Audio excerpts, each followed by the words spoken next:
Nature is pleased with simplicity. And nature is no dummy. What we know is a drop, what we don't know is an ocean. Truth is ever to be found in the simplicity, and not in the multiplicity and confusion of things. A man may imagine things that are false, but he can only understand things that are true. If I have ever made any valuable discoveries, it has been due more to patient attention, than to any other talent. He who thinks half-heartedly will not believe in God, but he who really thinks has to believe in God. Trials are medicines which our gracious and wise physician prescribes because we need them, and he proportions the frequency and weight of them to what the case requires. Let us trust his skill and thank him for his prescription. To explain all nature is too difficult a task for any one man or even for any one age.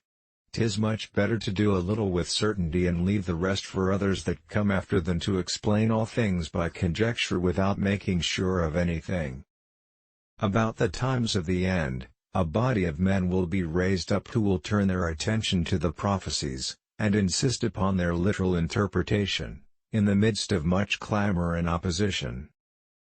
Plato is my friend, Aristotle is my friend, but my greatest friend is truth. In the absence of any other proof, the thumb alone would convince me of God's existence.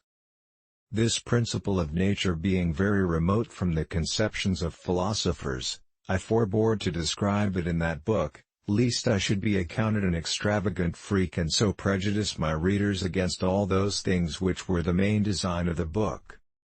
If others would think as hard as I did, then they would get similar results. As a blind man has no idea of colors, so have we no idea of the manner by which the all-wise God perceives and understands all things. A man may imagine things that are false, but he can only understand things that are true, for if the things be false, the apprehension of them is not understanding. The more time and devotion one spends in the worship of false gods, the less he is able to spend in that of the true one. We account the scriptures of God to be the most sublime philosophy. I find more sure marks of authenticity in the Bible than in any profane history whatever. This most beautiful system of the sun, planets, and comets, could only proceed from the counsel and dominion of an intelligent and powerful being. And if the fixed stars are the centers of other like systems, these, being formed by the likewise counsel, must be all subject to the dominion of one. Atheism is so senseless. When I look at the solar system, I see the Earth at the right distance from the Sun to receive the proper amounts of heat and light. This did not happen by chance,